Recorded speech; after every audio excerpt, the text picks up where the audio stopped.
You lose it, you never win. Oh, boy! That stuff is. Yeah!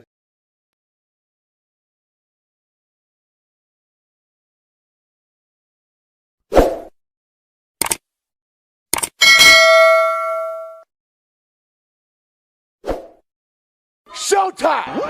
Woo! Woo! Woo! Woo! Woo! Woo! Woo! Woo! Silent and profiling.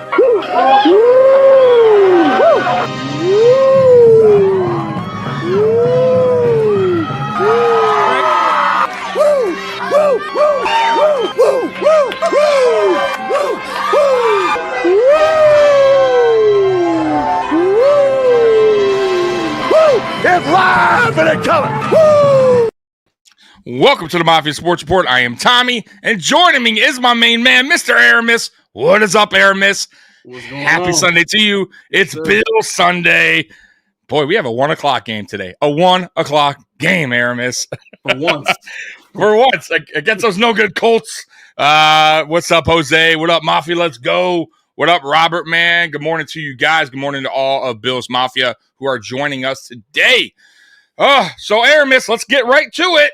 We did some more call-ups. And we called up my boy Hamler, who's guy's gonna go off, right? Right? Tell me, Don't get your hopes up, man. Why do you do this to yourself? Tell me. You're wearing too good of a jersey to be getting yourself in. I know. And Shavers got called up. Whoa! Yeah. So we got 3 practice squad receivers called up. Oh boy, Aramis. What are we gonna do? I'm kind of excited to see Shavers in there. Honestly. Yeah. If they use, if they throw it on. Or is he just gonna be out there? Is he just gonna be out there? Nah, Scott, you better chill, man. Oh, the Bills hater. Right. All right, rip off that hoodie. You got a Jets jersey on there? Come on. I don't know. Let me check real quick. All right, let's look at that. By the way, too, did you know that we have a Buffalo Joe and a Glass Joe on this team? I heard.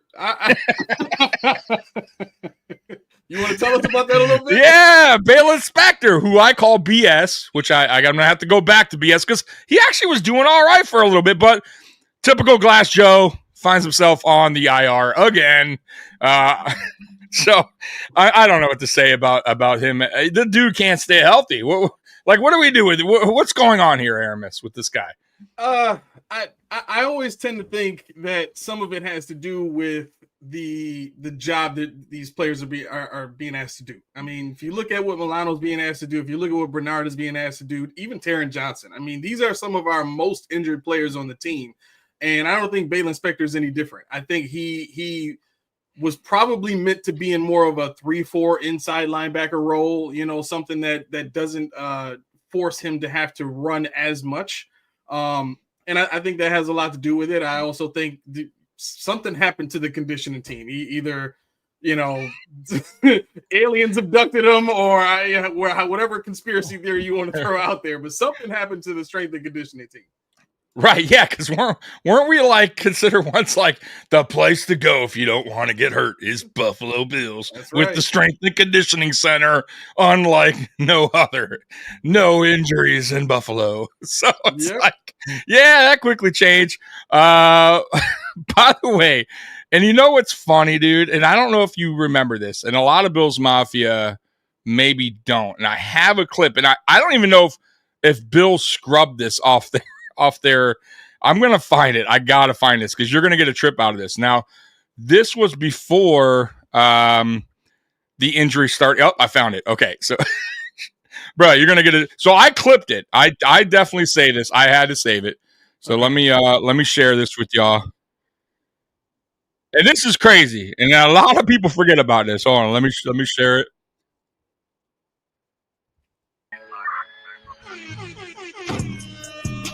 All right, hold on. I gotta go back. Let me go back to it. What up? Hey, this is Tommy from Mafia Sports Report in Detroit. Hold on. Here we go.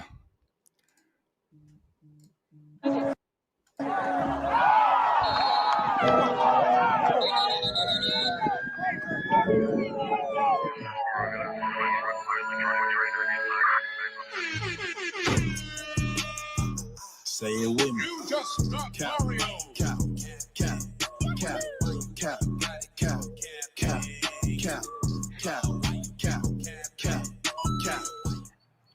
One day in the future, somebody will say your name for the very last time, and then you will be completely forgotten about. So, What is that? yes. So the Bills. What is that? Yeah. So Before I go on a rant, please explain. So the Bills social media team thought it would be funny, apparently, in the offseason during training camp.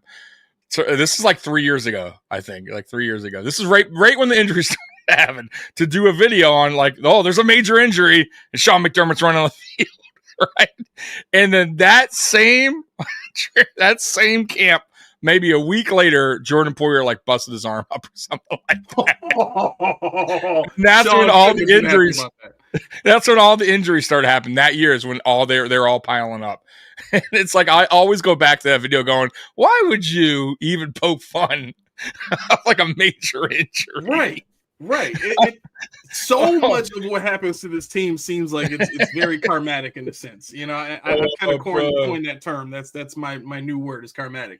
I think the second this team starts to think that it can outsmart people or even outsmart itself, that's when they get tripped up. Just do what works. You know, don't try to play around with it. Right. Yeah. I always go back to that because I'm like, damn, I wonder if they scrubbed that off their social media. Right. Yeah, I'm sure that was a bad idea. Yeah. Right. Yeah. What are you fucking doing? Right. But anyways, yeah, another injury for the Bills and BS. I'm just going to go back to and call him BS. Amari Cooper, we don't know yet unless did the injury report come out today or the inactives actually? Does anybody know if that came out yet? Let me look if it came out. Should be out by now. Because usually, it is out. Let me see. Let's see here. Let me update because in today's day and age, everything comes off X. That's where you're getting your information, bro. Yeah. Inactives, here they are. Yep. Keon Coleman, Amari Cooper, which we knew. Reggie Gilliam. I can't pronounce this. Can you pronounce this guy's name? Edfuan Olufushio? Yeah. I can't. Tell me. Man, you are the man. I just call him EU, but okay, there you go. Thank you. We'll clap. And KJ Hamler. Thank God we called him up to the 53 just to make him inactive. Yay, Hamler. Scott Blakely with a super chat. You know what this gets, right? This gets a nice and by the way, our train horn got stuck. It just kept going off and off. Oh, here we go. Yes. Let's go. And we got another one, and this one gets 4 of them. A $50 super chat from Callie Blitz. Yo, Callie, you know what that means, right? You know what that means. You're going to get 2 of them bad boys. Here we go. Let's go.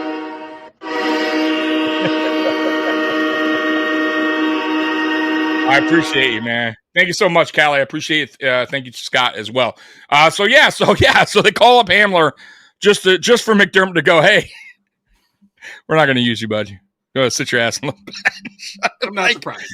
What is going on, man? I would be so listen, I'm not saying Hamler is he's not Tyreek Hill, right? I'm not saying that.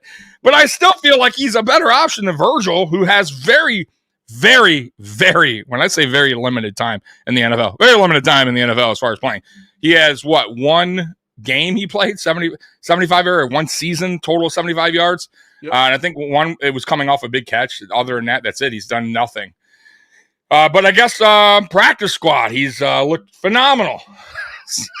Why not? We don't have wide receivers. I looked at his size, and I immediately knew why he was here. The man is 6'1", and he's 200-something pounds, right? I think he's like 205. Right. And when you're that size, most of the time, if you're on the practice squad and you get called up, you're a good blocker here. No other team does this kind of stuff where they're calling up a guy just to come up and block. Yeah, unless you're a lineman. I guess, man. Every play. Now, mind you, I haven't watched all 22 yet, really, with him on the field. But the times I've seen him on the field, he's just running from sideline to sideline on pre-snap motion. So it's like, I mean, is he worth the call up for that? I mean, look, and here's the other deal when it comes to him. I have no problem.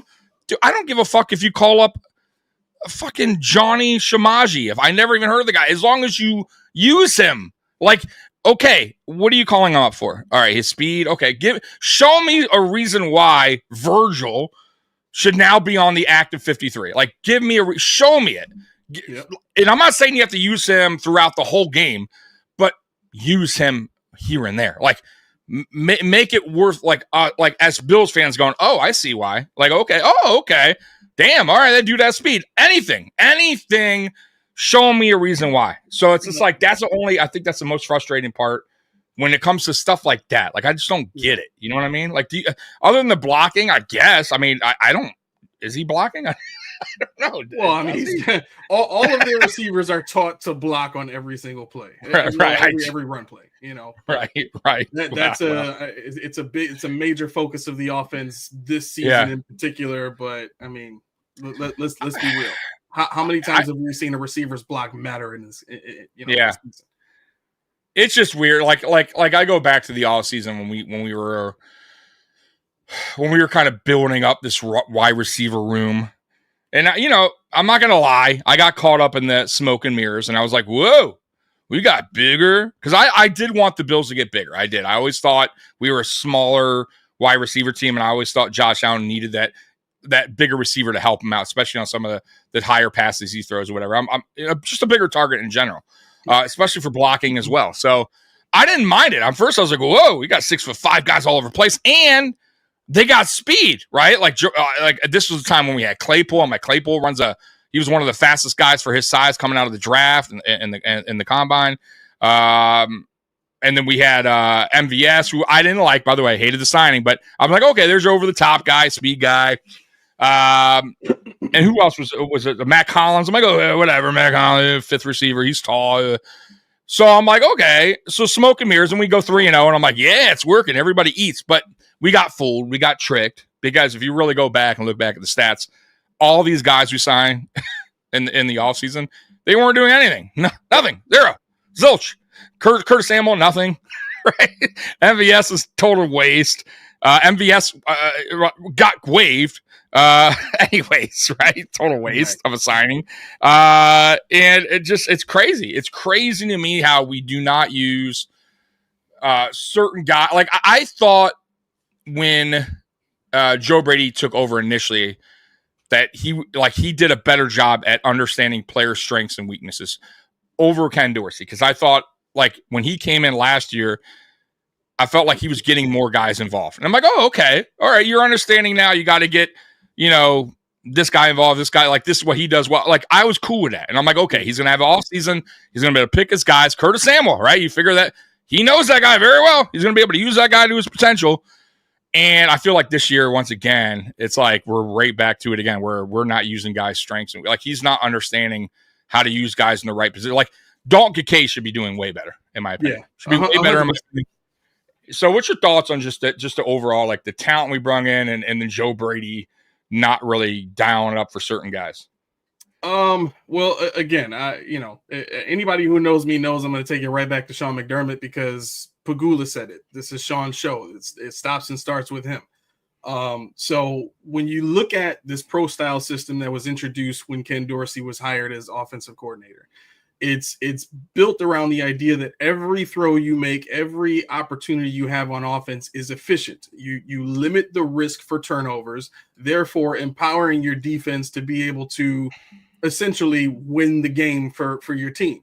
And that's how Sean likes to play football. That's how he wants his team to be, and that's what he wants it to look like. So if you look at what this team has done this year, Josh Allen is much more efficient in his play. He has 2 turnovers the entire season, as opposed to, where is he at, 20 touchdowns, something like that. Yeah, I have to go back and look. Yeah. But for that to happen, you have to take some of what Josh does best out of the game. You also have to take away the big boom plays, the big EPA plays where you get the 60-yard pass, and that puts the defense on their heels, and you run down the field and you call another play and you hit them again up the middle or whatever. These are the things that have kind of been taken out of the game. I said this I think last week. There's only 2 instances that you can look at on video where Josh Allen, Josh Allen has made a completion or a play of 60 yards or more. That's catch and run or just a 60-yard pass. That was within the design of the play. That was the play to Coleman, and then now last week the play to Davis where he, caught it and ran it all the way down. Everything else, I think there's like 6 of those plays that Josh has this season for the entire offense. Every other play was Josh running out of the pocket, making something happen down the field. And to be honest, so much of what this offense is asked to do now is surrounded around what Josh gets bored with. Like if you look at the Jets game last year where he threw 3 interceptions, and you take that, Josh, and you fast forward him to when Ken Dorsey got fired. What's one of the first things that Joe Brady started letting Josh Allen do? Run the ball. Right. And as soon as he allowed him to do that, Josh comes to the sideline. I feel like my effing self again. Right. Yeah. I'm effing back is what he was saying. Right. So even in where we are now, Josh is not being Josh. I think what Josh is doing this season is he's just playing the game. He's doing what they want. Basically, he's following the direct orders of this is how we want you to play, and you're gonna do it that way. I'm with you in a way with that. I do think sometimes he does go ahead and take it upon himself to say fuck that, and right? No, you're right. Yeah, I have seen plays where he's like, I'm just gonna do what I got to do. But you are right in a way. Like I understand the balance there. Of, hey, we got to, we love that, Josh, but we also don't like the turnover part of it. So we got to even it, balance it out.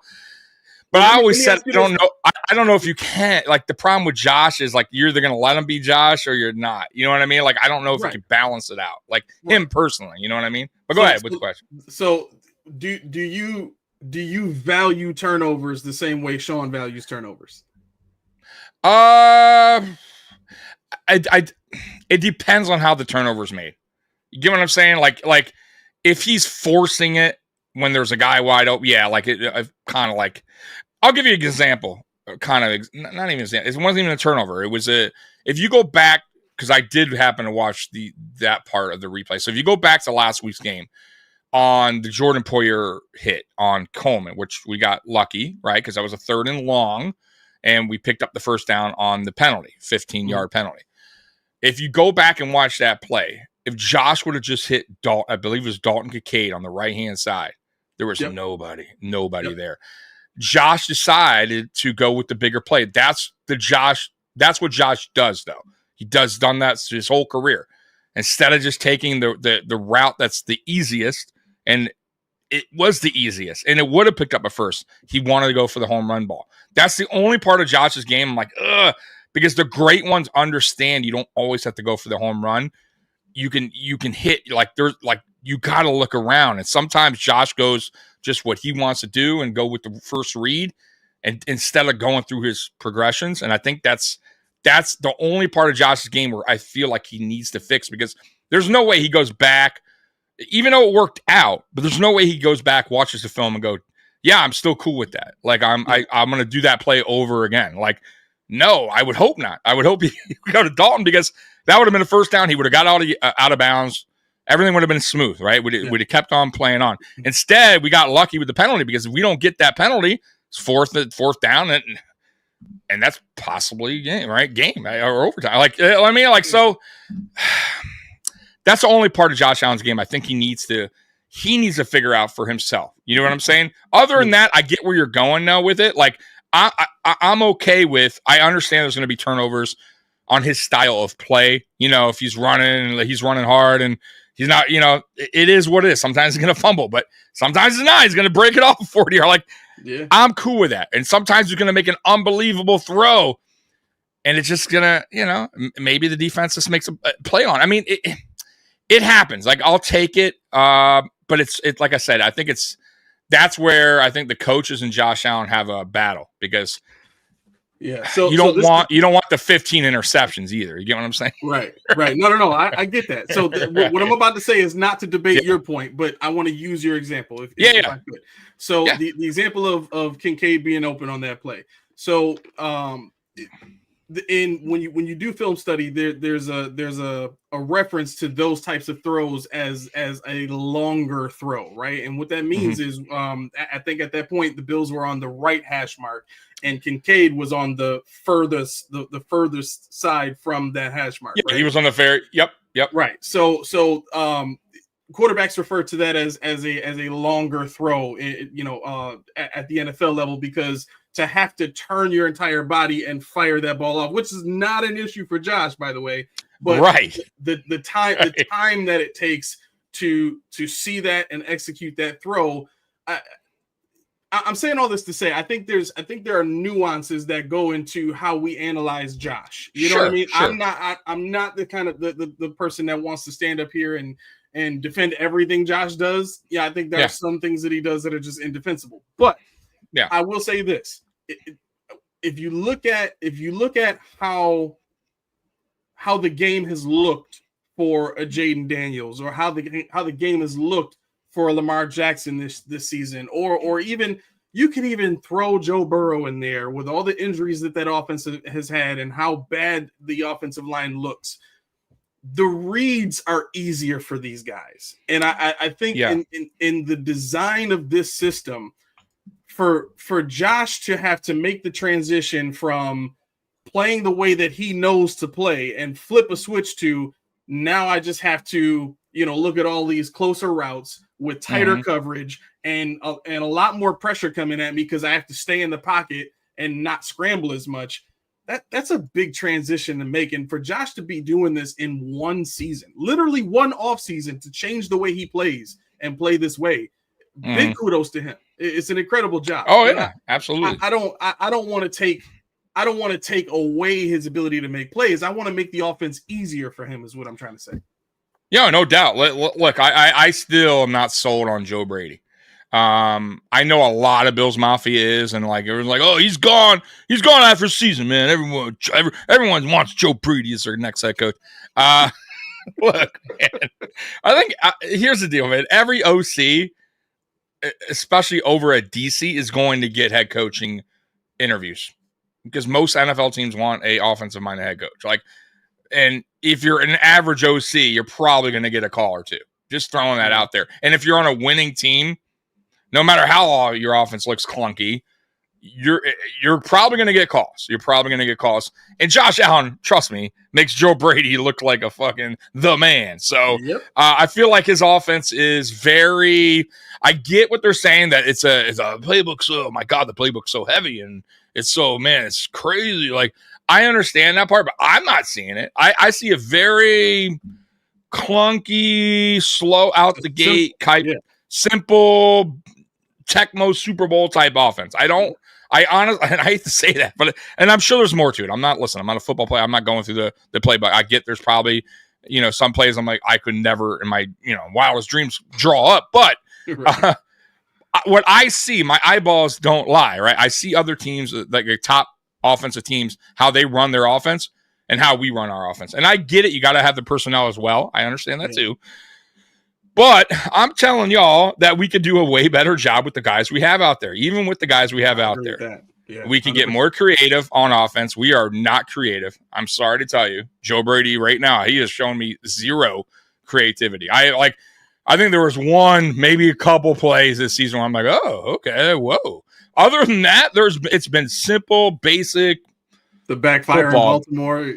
Yeah. That was a trick play. I don't even know if that was creative. That was I don't know what the fuck that was. And he's never going to do that again, right? No. Which sucks because I'll be honest with you, a trick play here and there is okay. But I think now he's so fucking, I'm sure McDermott got up in that ass and he's like, oh, I'll never do that again. You know what I mean? So guys, forget trick play. It's never, ever going to happen, ever. We don't even go attempt to block a punt. Yep. Okay? Yep. Just throwing that out there because Sean McDermott doesn't trust our coordinators. So I'm sure he told the special team coordinator, never ever attempt to block a punt. Okay, well there goes that. So you know what's really funny about that? He doesn't trust his players and his coaches, but he trusts a guy who wrestled in the Olympics to come and make his football team.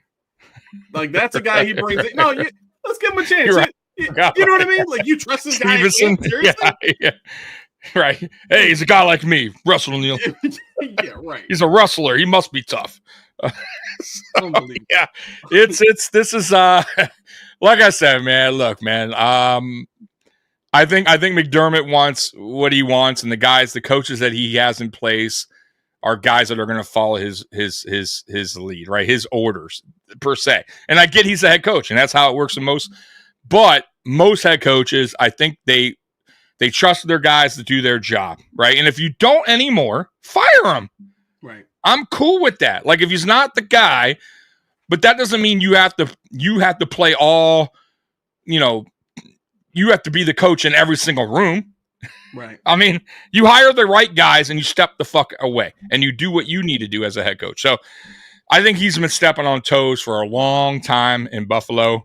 Dable, Leslie Frazier, Chad Kelly, the list goes on. And I think when the story's done here for McDermott, I think a lot will come out. I think right now that little hit piece that came on McDermott was just the beginning. I think in time, like I said, when he's long gone, I think players will come out. Certain players will come out, and I already know certain players have. Damn well Quentin Spain hates him. Damn well Poona Ford probably has feelings on him. Right now, not MVS, Mike Edwards has feelings about him. Hamler, even though, listen, I know he's just a practice squad guy. I'm sure he has his what he wants to say. Like, there's a lot of guys, I'm telling you. I know nobody wants to hear this right Kelly. now. Yeah, go ahead. I have a source close to Steph Diggs. As soon as Sean is out of here, that is the first person I want to talk to. Yeah, there we go. See, yeah. And by the way, on Stephon Diggs too, while we're at it, and I know we're this is the Bills Colts pregame, and we're going to get into that, guys. We're going to get into that, but sometimes we go down these alleys, man. It just upset us. Look, man, on Stephon Diggs, I'm like this with Stephon Diggs, right? Like one side of me is like, yo, I understand like his point of view. Like, I understand his arguments and his whatever. But the other side is like, yo, he also gave, to be honest with you, he did put a little bit of that on himself, the way he acted.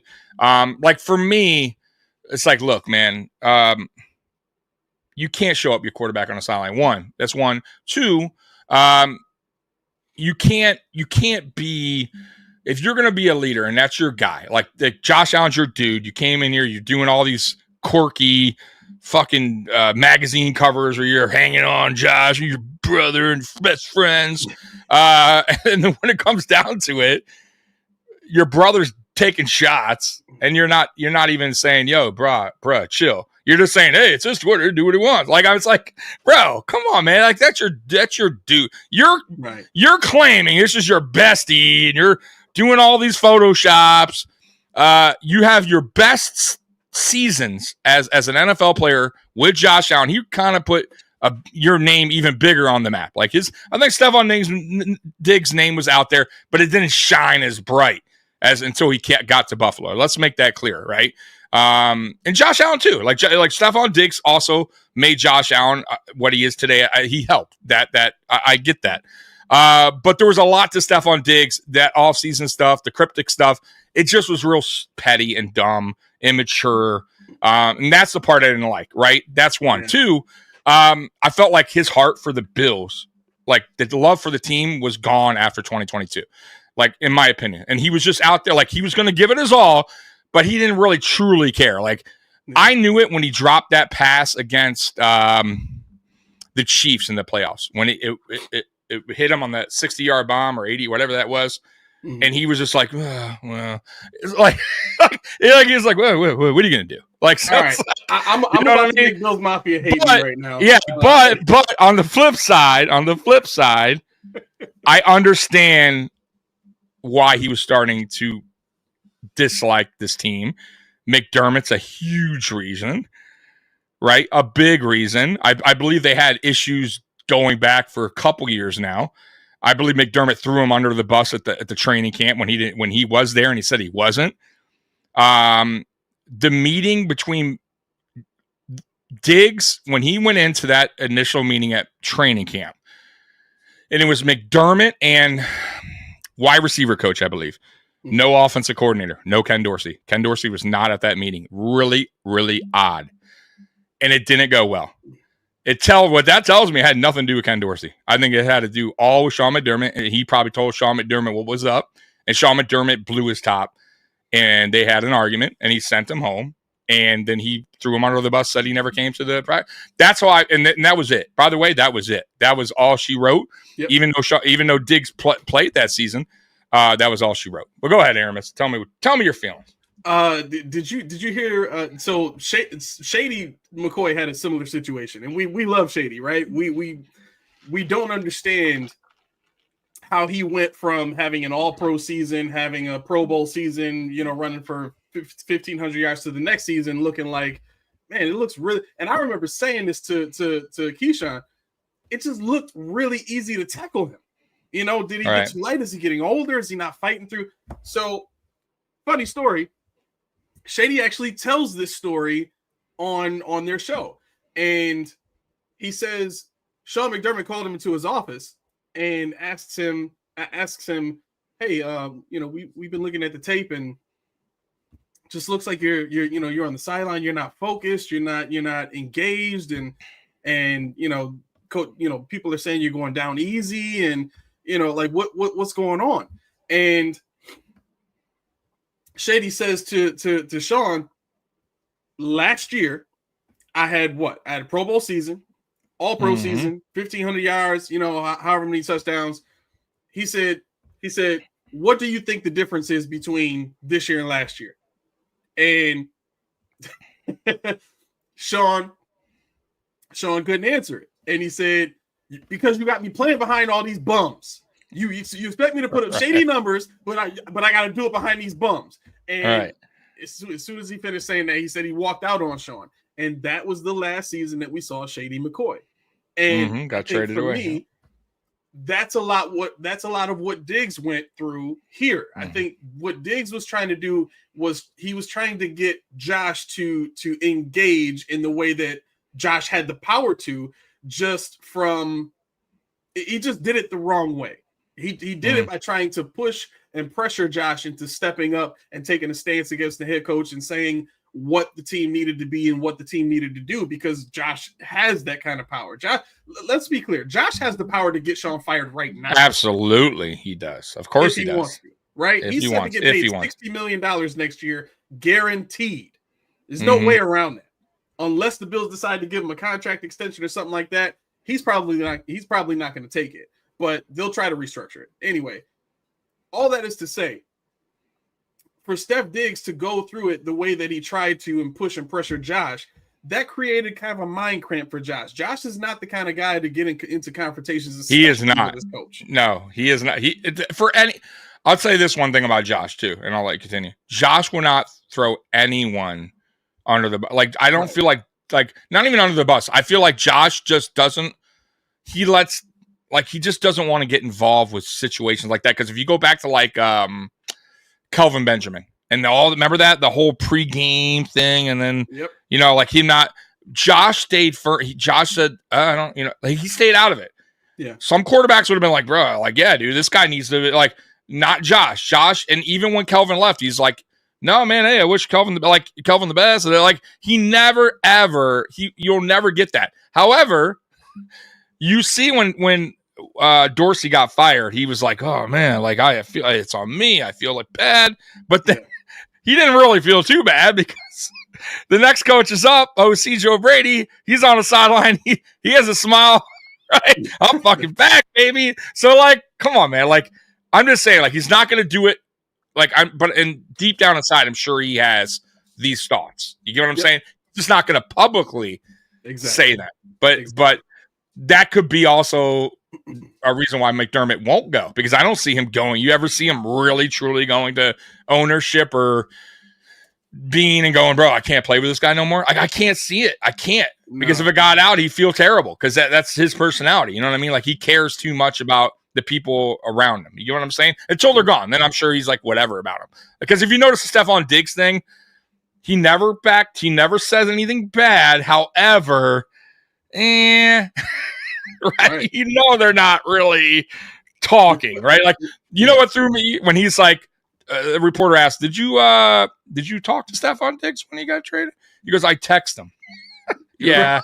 Right. Yeah. It was over before that even happened. Right. Tells me a lot. Right. Yep. Right there. Yep. Anyways, go ahead, man. You got anything else on that? Just really quick before we get into the Colts, I just want to leave everybody with this question, and hopefully before the end of the season, before the playoffs begin, you all can answer this, right? We need to definitively, I guess, decide right now, is a divisional round exit the final straw? And what excuse are we going to allow to supersede our decision to have it not be okay?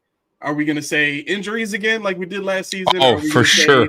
You know what I'm saying? Because we've had that 2 years in a row now. 2 years in a row sure. has been, oh, well, if he had his complete team. No coach is going into the playoffs with a complete team. They're just not. Right. They're not. No, impossible.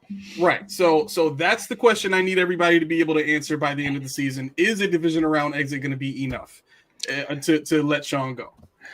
I did a Twitter/X poll last year. I think in the beginning of the year. I don't remember when it was, but I asked Bills Mafia, hey, how many more seasons do we continue on with Sean McDermott if he doesn't get us to a Super Bowl? Just get us to a Super Bowl. Not even win a Super Bowl. Yep. 1 more season, 2 more seasons, 3 more seasons. And bro, I was like 50-50 where it was like, I think I put, for the highest numbers was somebody, I think I had 5 more seasons, and it was like 50% 5 more seasons. It's like, do the fans even want a Super Bowl in the first place, or are we just enjoying regular season? Here's the deal, man. I really truly believe this is the problem. I think Bills Mafia is just okay. And I'm not saying you guys in the chat or just in general. I'm just saying a lot of Bills Mafia is okay with just being good. And I am not. I you know when I was okay with that? When we were ending the drought. Like, I was like, whoa, right? 9-7 made the play. Whoa. And when we won the first East, right? When we won the AFC East, I was like, okay. Like even though we got out of the in 2019 and 2020 versus, I was like, okay, you know what? We're extending. I'm cool with that. Like, I'm like, yeah, okay, Sean McDermott, yeah. But then now we're like going on our 5th AFC East title, which we will probably win. And I'm like done with it already. It's like, I get we can do that. Like, I understand. And we should. We have the best quarterback in the AFC East and possibly the second best quarterback in the AFC in total. And no, I'm sorry, in the NFL. Right there alone should get you probably an AFC East title, because right now I don't believe in that anyone's is better or close, even close to Josh Allen in the AFC East. So right there alone, you're going to get wins. Just the fact that you got the best quarterback in your division. So when is enough? Like when like, I want a Super Bowl. I don't want just good. I don't want to be that fan, Aramis, where it's like when you go out to the bar, whoever, you're talking to friends and you're like, their team is the fucking Panthers. And you're like, yeah, well, at least my team got into the playoffs. Like, I don't want to be that guy every year. At least my team won the East. Like, who gives a fuck? Right. Nobody, at the end of the day, nobody gives a real fuck. Right? We want a Super Bowl here. That's what I want. That is the goal. End of the day, it's not the East. It's not the fucking division matchup. It's a fucking Super Bowl. And you cannot keep going on with this fucking coach year after year after year after year after year after year after year with the same bullshit excuses, the same mistakes that he makes every single season in crucial games, critical moments, and just go, well, you know what? He got us to the playoffs. Like, bro, you guys, listen, man. And yes, can it backfire? Of course anything can backfire. Of course it can. They can go hire a coach. He's terrible. Of course. I get that. But are you just willing? Then you're just willing to accept it for what it is and go, fuck it. You know, at least we're good. Like, I can't do that, guys. I cannot be that fan. If you guys can, cool for you. Can't do it. I know I'm gonna do mine. I know, right? YouTube's going, all right, you said fuck at least 10 times in this video. That's demonetized. By the way, Mr. Fulton Mars. Hello, Tommy. I had a lot of fun with my Special Olympics prom last night, and it was first ride of my chicken limousine. I have no idea what that is, but I will tell you this, Aramis.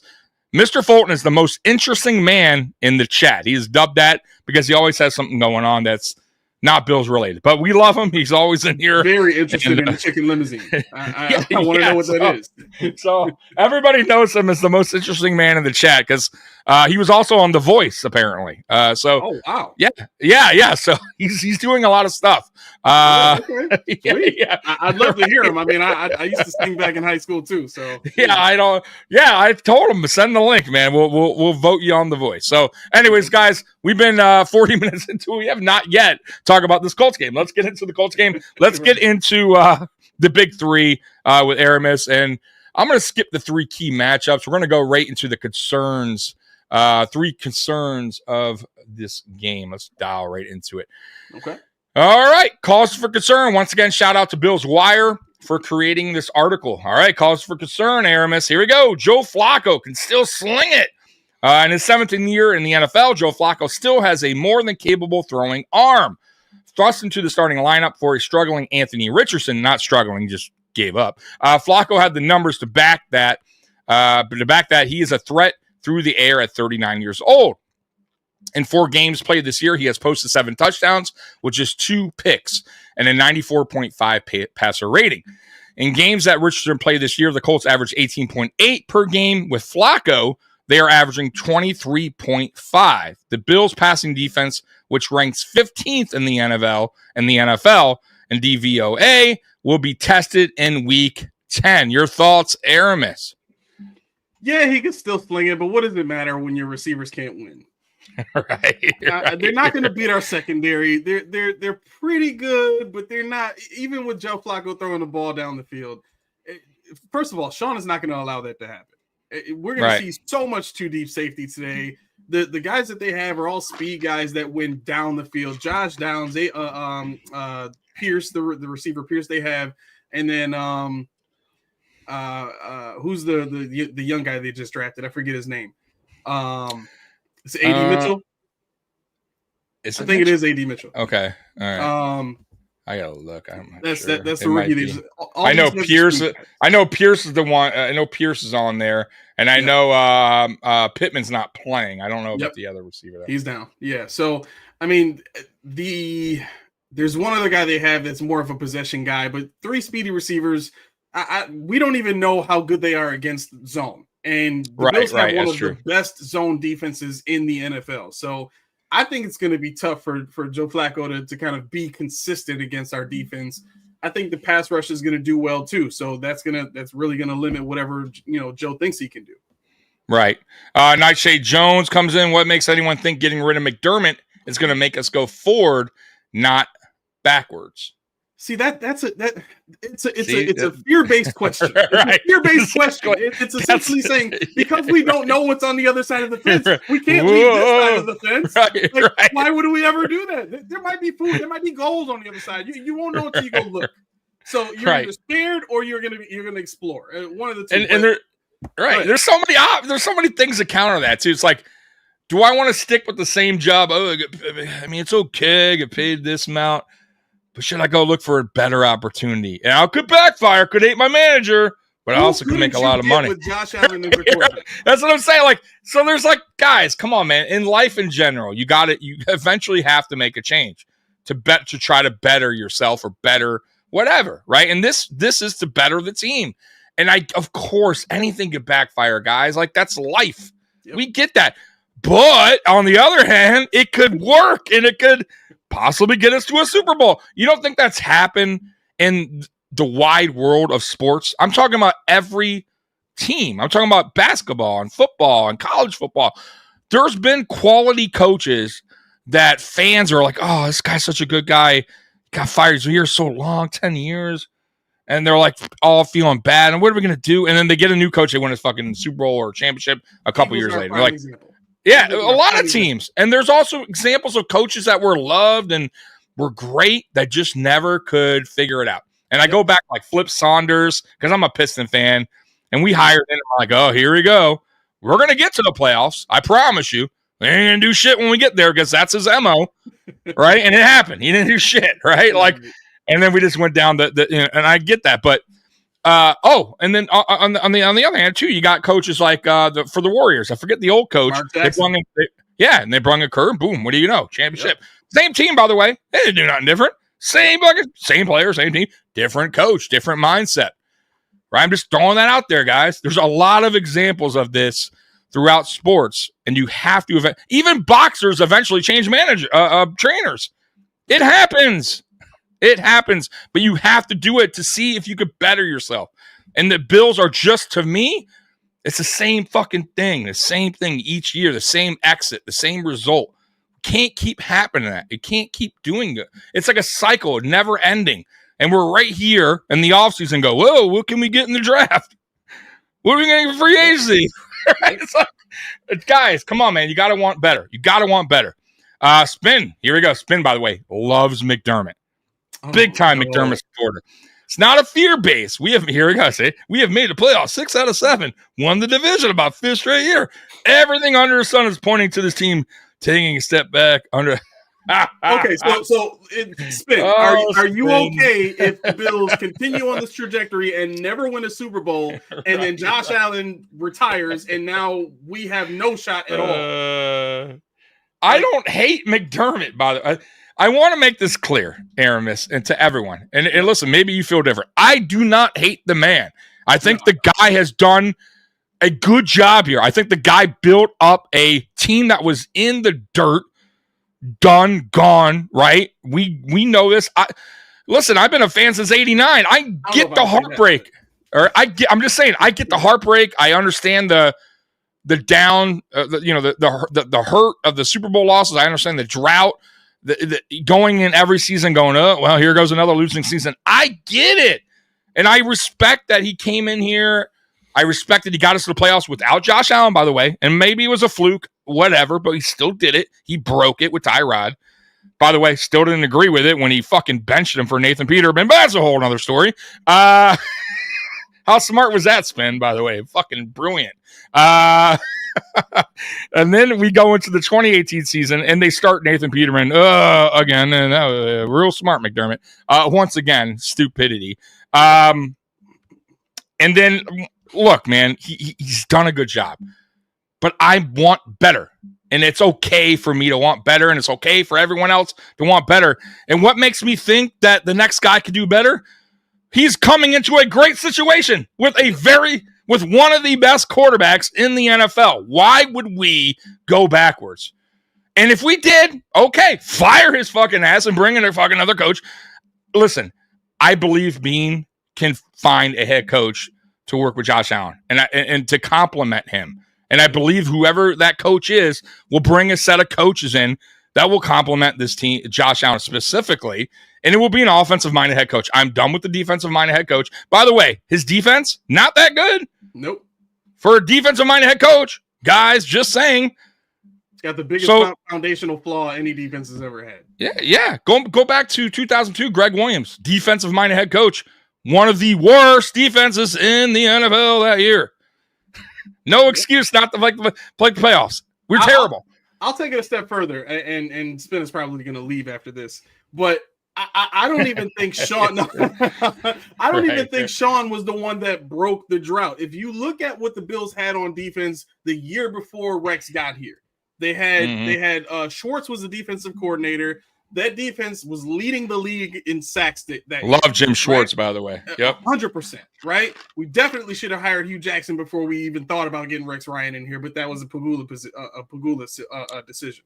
So when you look at what Rex did, he took that defense, tried to fit them into a 3-4, and they sucked at it. Right. So then what happens? You get Sean coming in. All he does is shift all those players right back into a 4-3-4, a base formation, which is what they were before.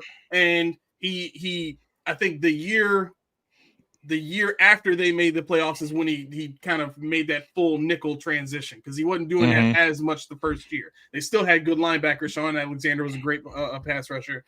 But all of that is to say, that Sean McDermott was not the mastermind that came in here and just made all of these changes that everybody's mind was just blown. It's like, no, correct. All you did was turn the light switch on.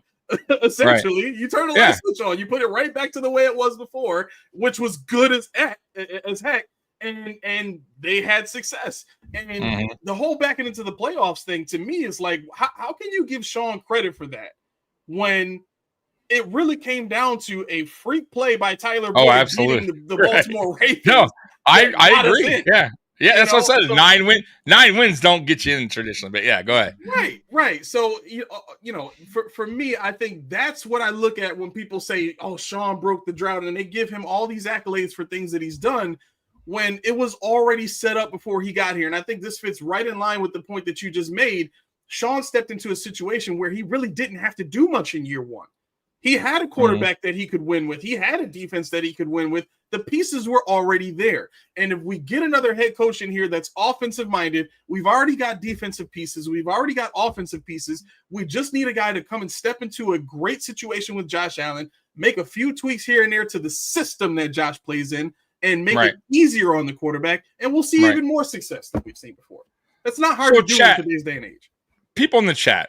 So let's do this. Let's play a quick game before we leave. In the chat, you got some time because we're still got a couple of these big three. By the way, this is how easy we think this game is going to be for the Bills. Right, we're not even talking about it. What's our game day? Look, real quick in the chat. Here we go. An honest question for everyone listening. There's 35 of you guys in here. I want you to put how many more seasons does Sean McDermott get to be that he deserves, that you think he deserves to be head coach if we do not make it to Super Bowl? I'm not even saying win. I'm just saying make it. How many more seasons do you think he deserves to be the head coach of the Buffalo Bills before he gets 20? Yeah, see? Spin's never right, never will. And that's why I'm saying, like, hey, look, and I know there's no way, there's no fucking. Now maybe I don't know about you, Spin. So we do got one. So Sports Spear says 2 more. So now, listen, Aramis, I am a believer that Sean McDermott will be out there no matter what happens in 2026 with the new stadium. I think that is. I just truly believe that in my heart that he will be. Yeah, it just feels like that's going to be right. The dude was out there cutting the ribbon, right? Like he's without, right? Like he's going to be there, right? There's no way that's like they already set that in place. But anyways, I want you guys to be honest. So far right now we got 2, we got one more season, says Cole Michael. So he's saying he won't be there in 2026. So 1 more year, 2025. Look, man, I think he should have already been gone. So I'm just going to put 0. Like, unless, like I said, he wins a Super Bowl this year, or I'm sorry, goes to a Super Bowl this year. Fine. Then you know what? I'll change my mind. I'll go, okay, he got us there with a receiving room that's not the greatest. And there's some holes on this team. Fine. I will totally, you know what? And I'm sure Aramis will go, hey, maybe I was wrong. But guys, it will be going on 9 seasons if we do not go to a Super Bowl this year. 9. So come on, man. Like, guys, eventually you have to make a change, man. You have to have a new voice in the room, because I said this years ago, Aramis. Eventually, that whole trust the process bullshit, the players, not just the fans, and I think the fans are already done with it, right? It's the players in the locker room are going to eventually go, yeah, I don't really buy it anymore. Like, I don't buy this guy anymore. Like, I'm telling you guys, it's going to happen. And if you don't think it's already happened, of course it has. Stephon Diggs is a prime example of a guy that goes, I'm probably not going to ever win with this guy. And he probably bailed out, and he probably was done with it. He knew. He saw the writing on the wall. And did he handle it right? No, of course not. I don't think he did. However, he saw the writing on the wall when it came to McDermott. And I believe Chad Kelly did. I believe Leslie Frazier did. I believe Brian Dable did. He wants it his way or no way, and his way is not working as far as the ultimate goal is concerned. Yeah. Now, if you guys feel like your goal is just to be a good team, make it to the playoffs every year, fine. Then it is what it is. I can't tell you how to feel, how to think, but that's not mine. Like, I want a Super Bowl. Before I leave this earth, I want one. Damn, man, get back there. Exactly. Here's how you trip these people up that think Sean needs to stay here forever. And I'm being facetious when I say forever. I don't really mean forever. But here's how you trip them up. Chat. How many more years do you think Mike Tomlin should have with the Steelers, where it's been first round exit in the playoffs, but he's made the playoffs every year? He's gone 8 seasons without a playoff win. How many more seasons do you think he should have? I just want to see what everybody says. That's a great question because I'm a big supporter of Tomlin, Aramis. So I don't know. Listen, here's the deal with when it comes with him. He's a Super Bowl winning coach. So right there, he already has a check from me. Yep. On this question, okay? Nice. Because he's proven that he can, 1, go to a Super Bowl, and 2, win a Super Bowl. And and I'll be honest with you, his teams he still has a quarterback problem that they're searching for. Now, maybe he solved it, but he is an older quarterback. And maybe that's on him too. You got to put a little blame on the guys that are drafting and not working. But he's still getting those teams. He's still having a winning record. He's still getting in the playoffs.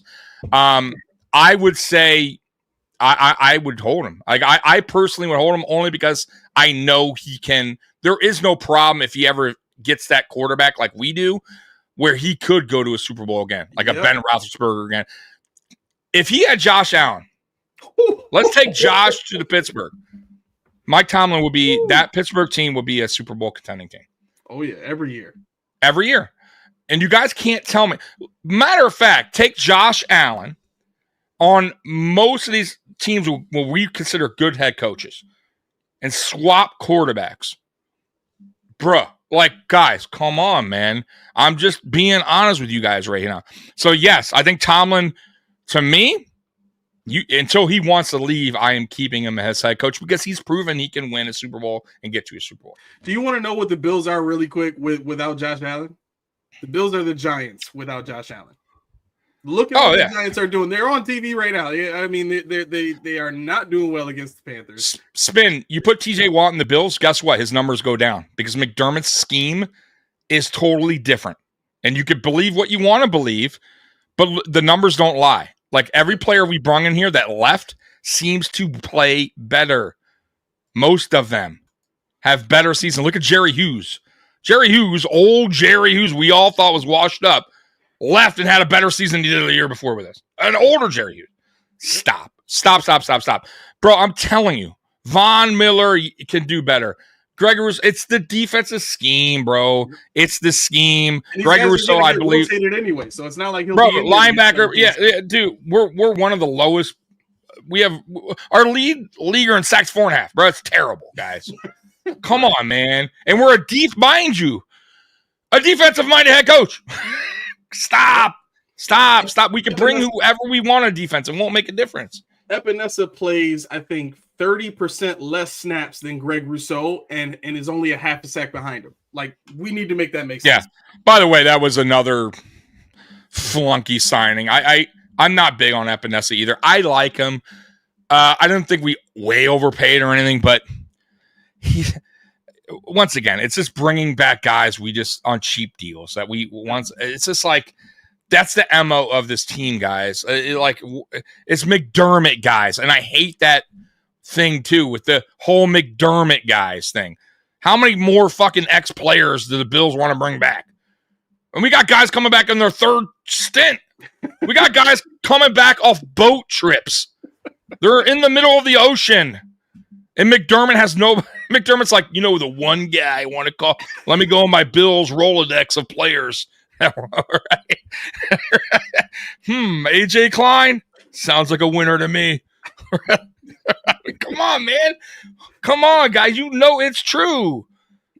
Golly. Anyways, let's get back to let's get to this game. Let's go to the next one. Jesus. I can talk about Sean McDermott for fucking hours, man. Because you guys make me. You guys are these Sean McDermott lovers out there. Jesus. All right. Jonathan Taylor on the ground. With running back Jonathan Taylor in the backfield and now Flacco under center. The Colts offer a balanced attack on offense. Taylor is coming off an unproductive week 9 when he had 48 rushing yards and 3.7 yards per carry against a stout Minnesota Vikings defense. He'll be looking to bounce back. And he's had a history of gashing the Bills. In 2021, Taylor had 185 yards and five rushing touchdowns. I had no idea at 5. Jesus Christ. And the Colts blowout win over the Bills. The Bills will have to game plan to try to limit what he can do. Last week, the Bills gave up over 5 yards per carry to both Miami Dolphins running backs. While they have gotten gashed a few times on the ground this year, their run defense still ranks 6th in DVOA. Facing Taylor will be a good measuring stick to see what the Bills' front 7 can handle. Once again, our almighty, awesome defensive-minded head coach can't stop the run. Aramis, thoughts on this? I would take the over on Taylor's yards this game. While it has the potential to matter greatly, I think I'll just say this: if Sean and the defensive staff is smart, they will be aggressive against the run. They will try to do what they did. I'm trying to remember the game they did this, but there was another game this season where they ganged up on the run. I think it was Seattle. Yeah. They just needed to do that again. Yeah. Just sell out against the run, force them into passing long third down and distance, and then go to town. Make the game easy. That'll make it easy. So here's what will help too. If our offense doesn't have a slow start, jump out the gate. Oh, yeah, that too. Right? Because if we start off good and they get behind, they're going to be forced to pass pretty much, right? Make it a one-dimensional game. But I agree. Do what you did against Seattle and basically force them to pass. So I think we'll be okay. But once again, this team's – bro, every time, Aramis, we go against a team where it's like, this team's not good at that, they seem to be awesome at it versus the Buffalo Bills. So I have no – I can't, like, for instance, the Colts are, most of the bad teams can run the ball. The Colts are 31st against the tight ends, right, in the NFL, almost dead last. Yep. We won't even go to Dalton Kincaid. Like, this is what we did, right? Like, they're going to be going, man, the Colts are right. The commentators, the Colts are near last in against the tight ends, right? And then at the end of the game, it's like Dalton Kincaid finished with 32 yards receiving. It's like, oh, Jesus Christ, man, yeah. Right. You know, like, the most targeted player on the team and makes no impact on the right. Game. With 8 targets, Matt Collins led the way today with the Buffalo Bills. Another 6-yard catch for a touchdown. Right. Woo! Right. Somebody said something here. Oh, fine enough talking about McDermott. Let's talk about James Cook because they know also I'm not. Listen, I like James Cook. I'm don't think he's James Cook either. Yeah, I just don't think he's what you guys all, by the way, they all top 5 running back last year. Stop. He's not a top 5 running back. All right. He's not well-rounded. He's a good running back. He has some good qualities that I like in a running back, but he won't be here after his rookie year. I mean, after his rookie contract done. Does anybody think Aaron Jones is the top 5 running back? Because that to me is the NFL equivalent of James. Yeah.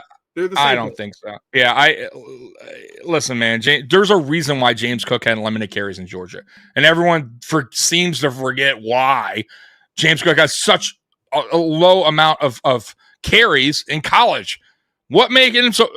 Guys, he's not a dynamic runner. He's small below the waist, meaning he is small frame.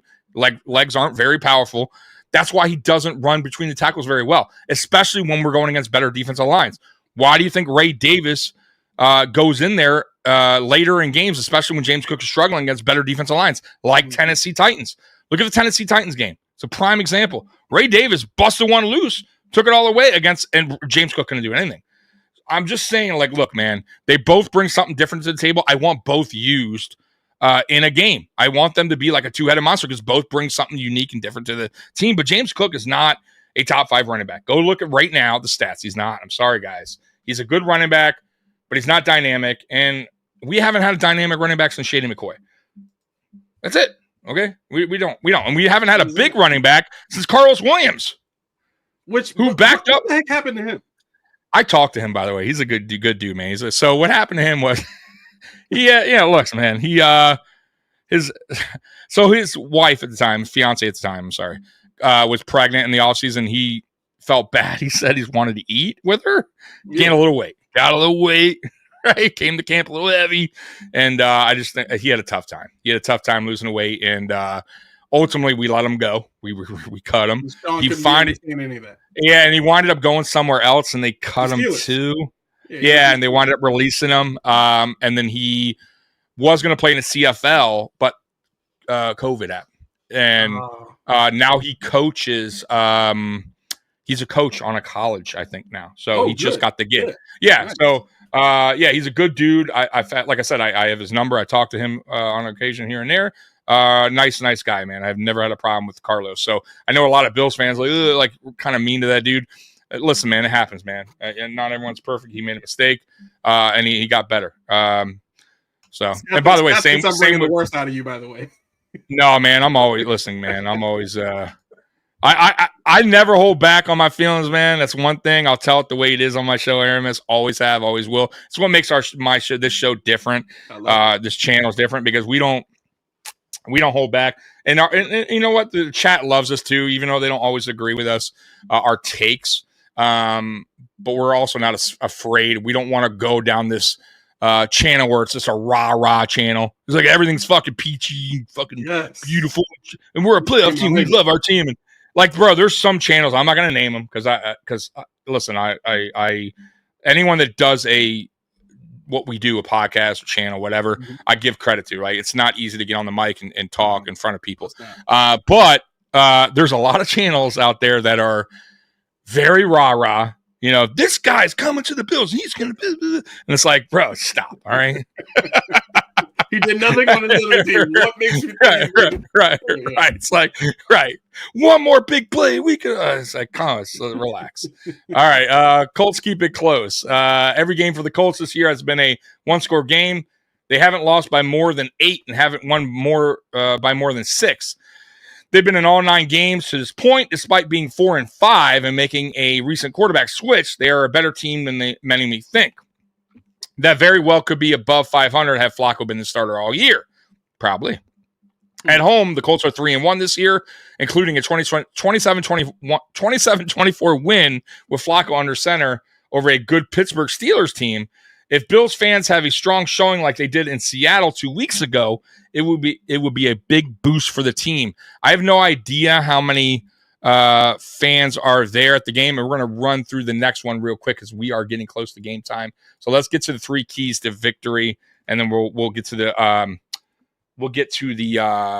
score predictions. By the way, guys, might as well start throwing your score predictions out, and I will put them on here as well. All right, because it is now 12:40. So we got about 10 more minutes, and me and Aram is going to enjoy the game. All right, here we go. 3 keys to a Bills victory versus the Colts. Once again, Bills Wire, thank you. Limit big runs from Jonathan Taylor, which we already talked about. We won't go over that again. A balanced attack. Okay, here we go. The best teams in the NFL are labeled that way because they can attack you in different ways. The Bills are no exception. They have leaned into a balanced approach under offensive coordinator Joe Brady, and they have reaped the benefits. Reaped the benefits. It is no longer quarterback Josh Allen dropping back and trying to create something for the majority of the time. According to FTN Fantasy, I have no who the fuck. The Bills rank 7th in the NFL in rushing DVOA while ranking 3rd in passing. They are elite in both categories. The Colts defense, on the other hand, is lacking in both categories.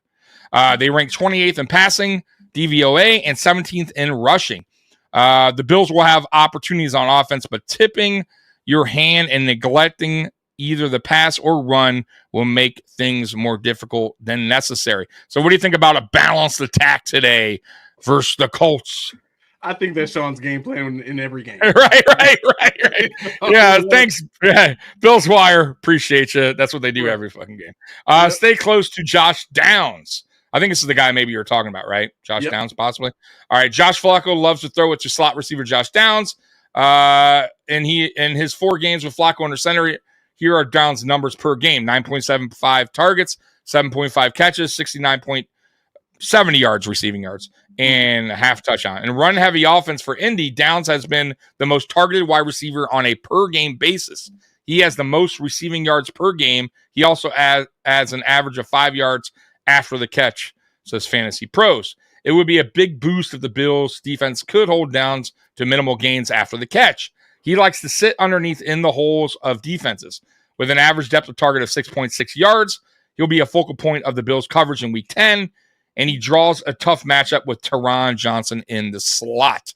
What's your thoughts on that, man? Yeah, Josh Downs is by far their best receiver against zone coverage. That's more of his specialty. That and the the nines, the go routes, the speed routes.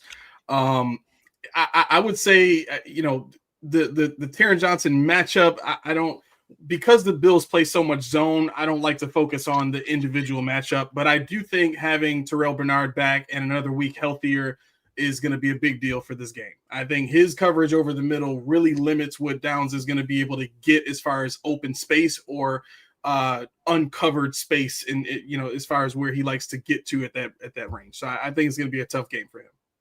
All right. Here's some scores. Bills will score how many years McDermott has head coach? 37 years.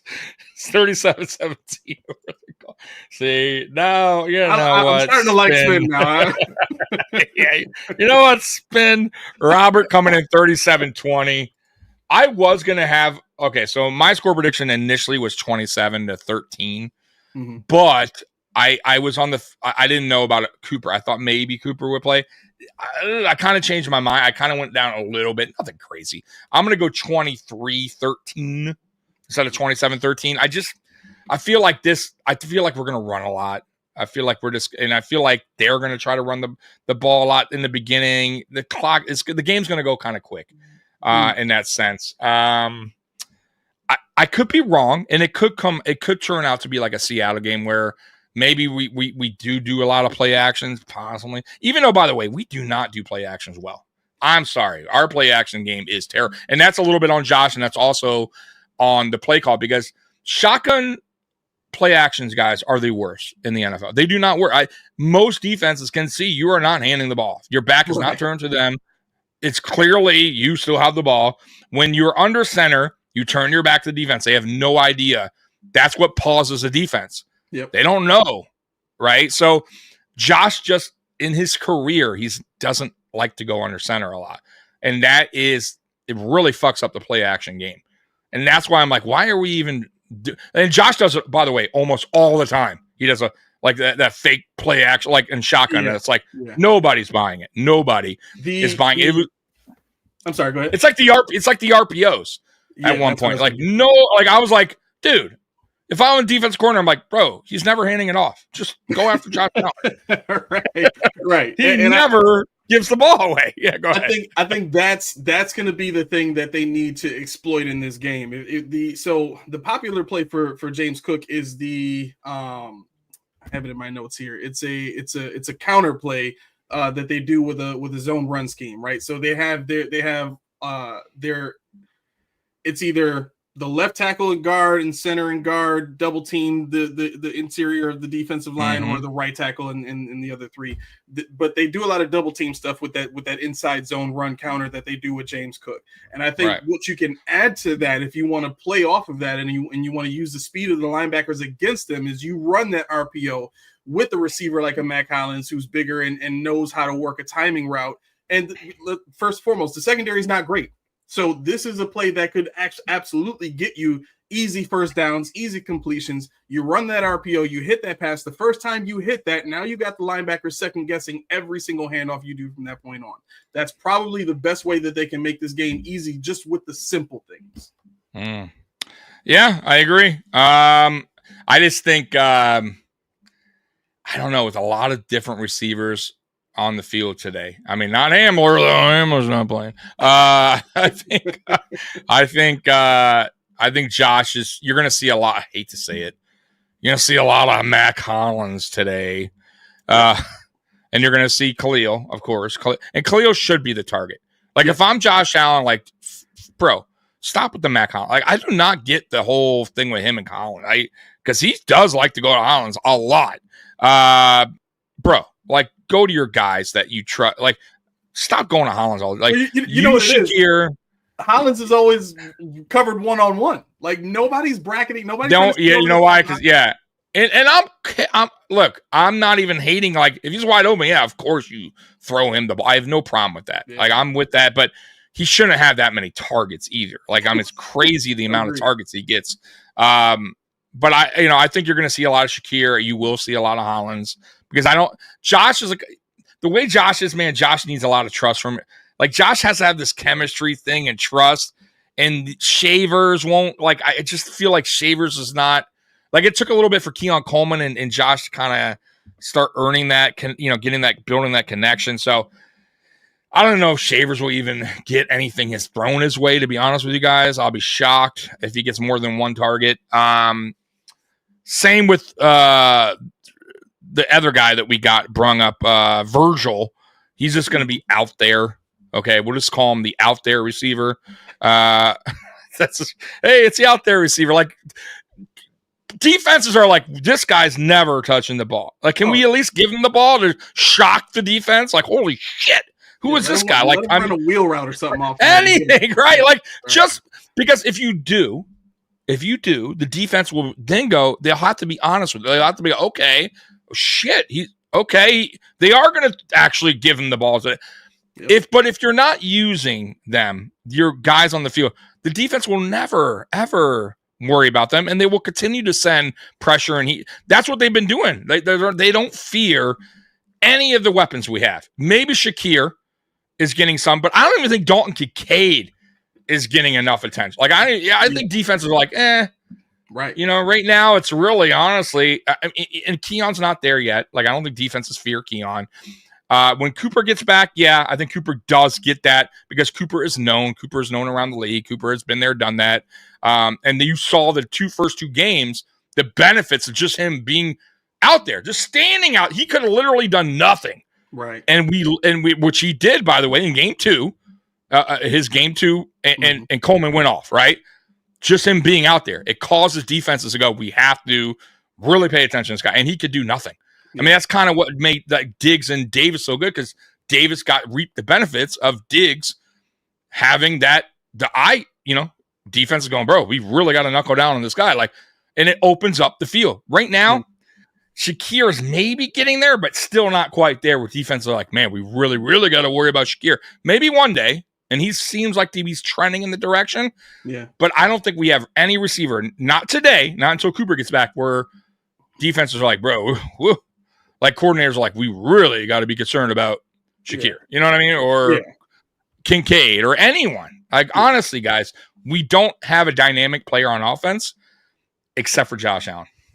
Yeah. No, so that kind of pours into my concern about the playoffs, because the scheme is, everybody eats, right? And so there is no, like, the Bills are not going to go into a game saying we want to keep hitting them with Dalton Kincaid, even though they should.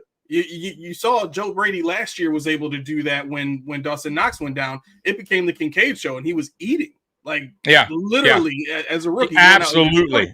And so when you look at the way he's being used this year, it's just part of a system. It's not focused routes that are designed to get him one-on-one open and that type of deal, But does Josh like throwing to tight ends? Because I feel like he's more receiver dependent. Like, I don't know. I could be wrong. He likes the seam, though. And Kincaid could destroy the league just eating in the seam alone. I agree. I think his route running, I think it's not route running. I think his route designs are not good. Everything's short and underneath for the most part. And Kincaid is a hybrid tight end. Yep. Who runs great routes. Like, why are you limiting him? And by the way, Scott, I'm not negative. I swear to God, I'm not. Like, I'm just speaking the truth. Like, the truth is, it's not negative. Like, I gotta speak reality. Reality is right now we have no Cooper, who is really why we traded him for a reason, right, Scott? And you saw the difference with him in the game. That's not being negative. That's just being factful. Truth. Keon Coleman had his best 2 games with Cooper out there. There's a reason why. I'm just saying, no Coleman, no Cooper, no Coleman today. You got Shakir and you got a bunch of practice squad guys. And you got Kincaid. Yeah, and Dawson Knox doesn't ever show up. And maybe that's not even on Knox. That's more about play design. I'm not being negative. I'm just saying what I feel like how the game's going to go today. And if you go back and before we got Cooper, when we had some injuries. It was Shakir and fucking Mac Hollins. That's not a false. I'm not lying. That's the way it went. And in our offense, and Scott, you know this, was clunky. We were losing games. It was flat. So I'm just saying we have. Hopefully Cooper gets back soon, and we can get this offense going back. Where players, then I can go, hey, yeah, like maybe this guy Coleman's going to reap the benefits, and Shakir's going to get more. Like he's going to reap the benefit. Like, but right now, this game particular, this fucking game we're talking about now. Yep. I'm telling you where the ball's going to go to. Prepare for a lot of Shakir and a lot of fucking Mac Hollins. I promise you that. Yep. All right, guys. So my final score prediction, 24-13. Yours? What's yours, Aramis? And we'll get out of here. Game time. I think this is going to be a first game that's not even close for the Colts. If you look at who they played this season, the best team has been the Vikings, but even at that point, they weren't at full power with TJ Hawkinson. So I'm going to make it real quick. I'm going to say 30. I'm going to say 30-14. Okay, so most of us have it a blowout. I don't know if anyone had it kind of close, but yes, it is game time, guys. Bills Mafia, we will be here post-game right after the game. You know how we roll. So, Aramis, I appreciate you once again. And me and Aramis are going to be doing this every pregame throughout the regular season, man. Aramis, my dog, man. So, Bills Mafia, we love you, and as always, go Bills. Let's go Bills. Peace. All right. Come on, Aramis, give me that go Bills, man. I can't hit that outro. Go Bills. There you go.